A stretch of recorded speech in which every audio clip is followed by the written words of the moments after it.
What? What? Hello, what's the crack? What's the story? Welcome back to the channel. It's your boy Eddie.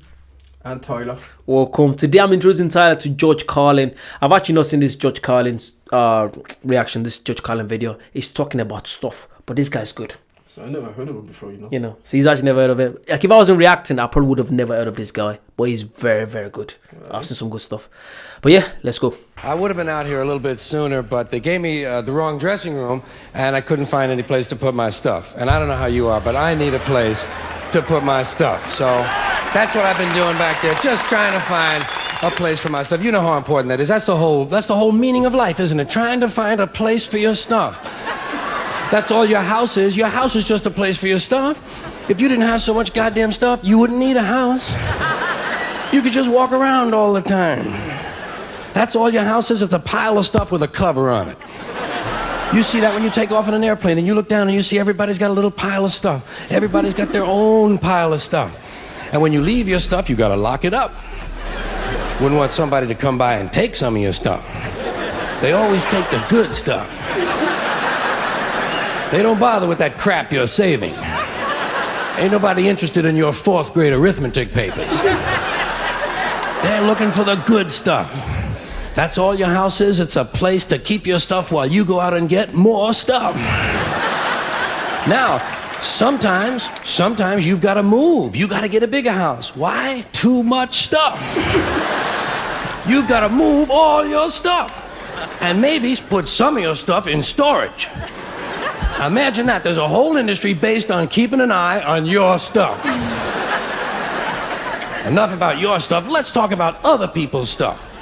Did you ever notice when you go to somebody else's house, you never quite feel 100% at home? You know why? No room for your stuff. Somebody else's stuff is all over the place. And what awful stuff it is. What the fuck is? Do you know? It's the fact that you can make a comedy show, a comedy routine out of stuff. What? It's so random. Like, do you know what? When he mentioned the play about storage, that's actually so true. Remember when you first came to Birmingham, when we were actually talking about if your stuff arrive, but your place isn't ready, then you might have to put your stuff in storage. But it's so weird that that's actually so a normal thing where people just keep their stuff in a storage. And someone look after it. I find that weird. That's what he said. That's what it's all about. Finding a place for your stuff. You don't think of this stuff. Oh, see? Where did they get this stuff?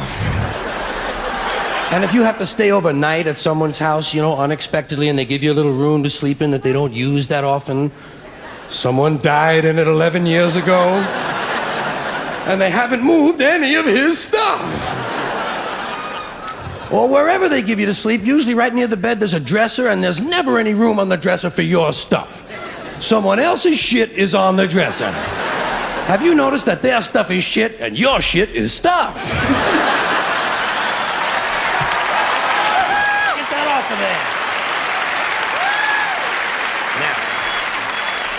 Now, sometimes you go on vacation, you gotta bring some of your stuff with you.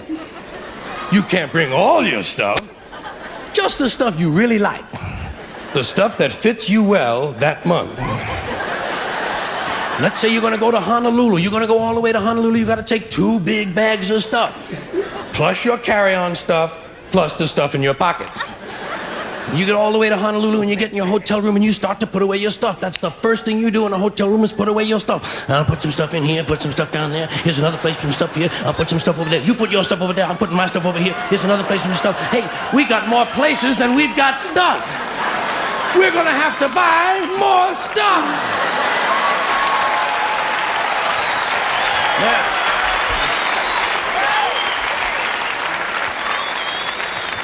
And you put all your stuff away, and you know that you're thousands of miles from home, and you don't quite feel at ease, but you know that you must be okay because you do have some of your stuff with you. And you relax in Honolulu on that basis. That's when your friend from Maui calls and says, hey, why don't you come over to Maui for the weekend, spend a couple of nights over here? Oh, shit, no. Now what stuff do you bring? Right, you've got to bring an even smaller version of your stuff. Just enough stuff for a weekend on Maui. And you get over, and you're really spread out now. You've got shit all over the world. You've got stuff at home, stuff in storage, stuff in Honolulu, stuff in Maui, stuff in your pockets. Supply lines are getting longer and harder to maintain. But you get over to your friend's house in Maui and they give you a little place to sleep and there's a little window ledge or some kind of a small shelf and there's not much room on it, but it's okay because you don't have much stuff now. And you put what stuff you do have up there. You put your imported French toenail clippers, your odor readers with the 45-day guarantee, your cinnamon-flavored dental floss, and your Afrin 12-hour decongestant nasal spray. And even though you're a long way from home, you know that you must be okay because you do have your Afrin 12-hour decongestant nasal spray. And you relax in Maui on that basis. That's when your friend says, hey, I think tonight we'll go over the other side of the island and stay at my friend's house overnight. Oh, shit, no. Now, what do you bring? Now you just bring the things you know you're gonna need. Money, keys, comb, wallet, lighter, hanky, pen, cigarettes, contraceptives, Vaseline, whips, chains, whistles, dildos, and a book.